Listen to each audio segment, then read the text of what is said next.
Plusieurs mois après l'adoption de la loi concernant les dérives des influenceurs en France, le gouvernement va être contraint de revoir le texte qui, après analyse, va se heurter aux normes européennes.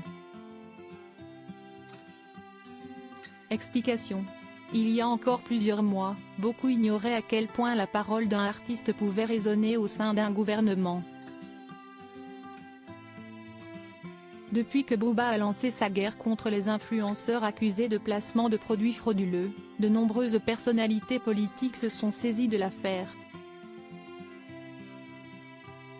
Le 31 mai dernier marquait d'ailleurs une nouvelle avancée dans cette bataille, la loi visant à encadrer les pratiques des influenceurs a été adoptée à l'unanimité au sein de l'Assemblée nationale.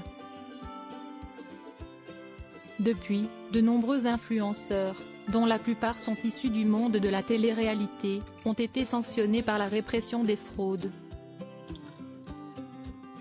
Néanmoins, alors que le sujet semblait clos, le gouvernement est désormais contraint de faire un rétropédalage en revoyant sa copie concernant cette fameuse loi. Si est du moins ce qu'a révélé BFM Télévision. Loi influenceur, le gouvernement contraint de rectifier son texte.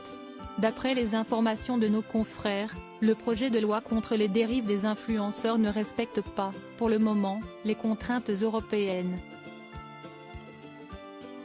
Ce qui signifie que le texte devra être réécrit.